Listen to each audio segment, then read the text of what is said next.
ಕಥೆ ಬ್ರಹ್ಮ, ವಿಷ್ಣು ಮತ್ತು ಶಿವ ಈ ಮೂವರಲ್ಲಿ ಯಾರು ಶ್ರೇಷ್ಠರು?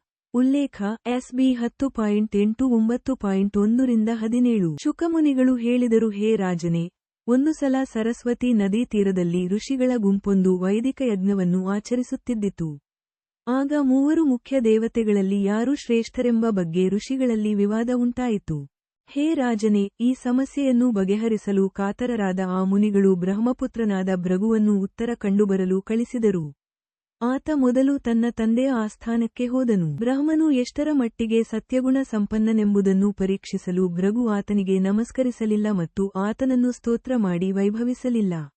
ಬ್ರಹ್ಮನು ತನ್ನ ರಜೋಗುಣ ನಿಮಿತ್ತ ಆತನ ಮೇಲೆ ಕೆಂಡ ಕಾರುತ್ತಾ ಕ್ರುದ್ಧನಾದನು.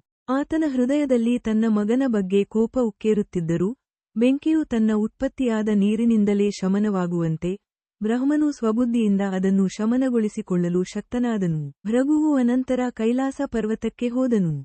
ಅಲ್ಲಿ ಶಿವನು ಎದ್ದು ನಿಂತು ಅಣ್ಣನನ್ನು ಅಪ್ಪಿಕೊಳ್ಳಲು ಆನಂದದಿಂದ ಮುಂದೆ ಬಂದನು. ಆದರೆ ಭೃಗು ನೀನು ದಾರಿಬಿಟ್ಟ ನಾಸ್ತಿಕನು ಎಂದು ಹೇಳಿ ಆತನ ಅಪ್ಪುಗೆಯನ್ನು ನಿರಾಕರಿಸಿದನು.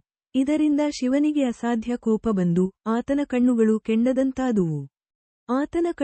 ಕೆಂಡದಂತಾದುವು. ಆತ ತನ್ನ ತ್ರಿಶೂಲವನ್ನು ಎತ್ತಿ ಭೃಗುವನ್ನು ಕೊಲ್ಲಬೇಕೆನ್ನುವಾಗ ಪಾರ್ವತೀ ದೇವಿಯು ಆತನ ಪಾದಗಳಿಗೆರಗಿ ಆತನನ್ನು ಸಮಾಧಾನಗೊಳಿಸಲು ಕೆಲವು ಮಾತುಗಳನ್ನಾಡಿದಳು. ಅನಂತರ ಭೃಗು ಅಲ್ಲಿಂದ ಹೊರಟು ಜನಾರ್ದನನು ವಾಸಿಸುವ ವೈಕುಂಠಕ್ಕೆ ಹೋದನು. ಅಲ್ಲಿ ತನ್ನ ಪ್ರಿಯತಮೆ ಲಕ್ಷ್ಮಿಯ ತೊಡೆಯ ಮೇಲೆ ತಲೆಯಿಟ್ಟು ಮಲಗಿದ್ದ ಪರಮಪ್ರಭುವಿನವರೆಗೂ ಭೃಗು ಮುನಿಯು ಹೋಗಿ ಆತನ ಎದೆಗೆ ಒದ್ದನು. ಆಗ ವಿಷ್ಣು ಲಕ್ಷ್ಮಿಯೊಂದಿಗೆ ಗೌರವಸೂಚಕವಾಗಿ ಎದ್ದು ನಿಂತನು. ಎಲ್ಲ ಪರಿಶುದ್ಧ ಭಕ್ತರ ಪರಮಧೈರ್ಯವಾದ ಭಗವಂತನು ತನ್ನ ಶಯನದಿಂದ ಇಳಿದು ಬಂದು ಮುನಿಯ ಮುಂದೆ ಶಿರಸಾಷ್ಟಾಂಗ ನಮಸ್ಕರಿಸಿ ಹೀಗೆಂದನು. ಬ್ರಾಹ್ಮಣರೇ, ತಮಗೆ ಸ್ವಾಗತ. ದಯವಿಟ್ಟು ಈ ಆಸನದಲ್ಲಿ ಕುಳಿತು ಕೆಲಕಾಲ ವಿಶ್ರಾಂತಿ ತೆಗೆದುಕೊಳ್ಳಿರಿ. ಪ್ರಿಯ ಗುರುಗಳೇ, ನಿಮ್ಮ ಆಗಮನವನ್ನು ನಾವು ಗಮನಿಸದಿದ್ದುದಕ್ಕೆ ದಯಮಾಡಿ ನಮ್ಮನ್ನು ಕ್ಷಮಿಸಿ.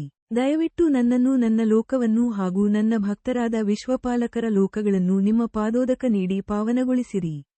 ಈ ಪವಿತ್ರ ಜಲವು ವಾಸ್ತವವಾಗಿ ಸಕಲ ಪುಣ್ಯ ತೀರ್ಥಕ್ಷೇತ್ರಗಳನ್ನು ಪವಿತ್ರಗೊಳಿಸುತ್ತದೆ. ನನ್ನ ಪ್ರಭುವೇ, ಈ ದಿನ ನಾನು ಸಂಪೂರ್ಣವಾಗಿ ಲಕ್ಷ್ಮಿಯ ಆಶ್ರಯದಾತನಾಗಿದ್ದೇನೆ.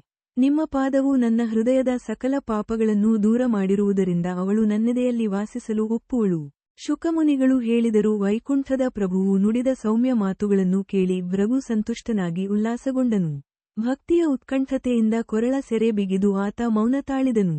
ಆತನ ಕಣ್ಣುಗಳು ಅಶ್ರುವಿನಿಂದ ತುಂಬಿತು. ಹೇ ರಾಜನೇ, ಅನಂತರ ಭೃಗು ವೇದ ಕೋವಿದರ ಯಾಗಮಂಟಪಕ್ಕೆ ಹಿಂತಿರುಗಿ ಅವರಿಗೆ ತನ್ನೆಲ್ಲ ಅನುಭವಗಳನ್ನು ವಿವರಿಸಿದನು. ಭೃಗು ಹೇಳಿದ ಸಂಗತಿಗಳನ್ನು ಕೇಳಿ ವಿಸ್ಮಿತರಾದ ಮುನಿಗಳು ಎಲ್ಲ ರೀತಿಯ ಸಂದೇಹಗಳಿಂದ ಮುಕ್ತರಾದರು.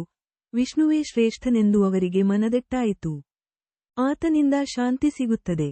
ಅಭಯ, ಧರ್ಮದ ಮೂಲತತ್ವಗಳು, ಜ್ಞಾನಸಹಿತವಾದ ವೈರಾಗ್ಯ, ಹಠಯೋಗದ 8 ಶಕ್ತಿಗಳು, ಮನಸ್ಸನ್ನು ಎಲ್ಲ ರೀತಿಯ ಕಲ್ಮಶಗಳಿಂದ ಮುಕ್ತವಾಗಿಸುವ ಆತನ ಗುಣಗಾನ ಇವೆಲ್ಲವೂ ಸಿಗುತ್ತವೆ.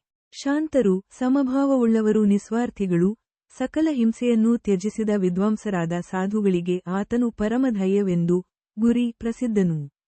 ಆತನಿಗೆ ಪ್ರಿಯವಾದುದೆಂದರೆ ಶುದ್ಧ ಸಾತ್ವಿಕ ರೂಪ. ಬ್ರಾಹ್ಮಣರು ಆತನ ಇಷ್ಟದೇವತೆಗಳು. ಅಧ್ಯಾತ್ಮ ಶಾಂತಿಯನ್ನು ಹೊಂದಿದ ಬುದ್ಧಿಜೀವಿಗಳು ಸ್ವಾರ್ಥರಹಿತರಾಗಿ ಆತನನ್ನು ಆರಾಧಿಸುತ್ತಾರೆ.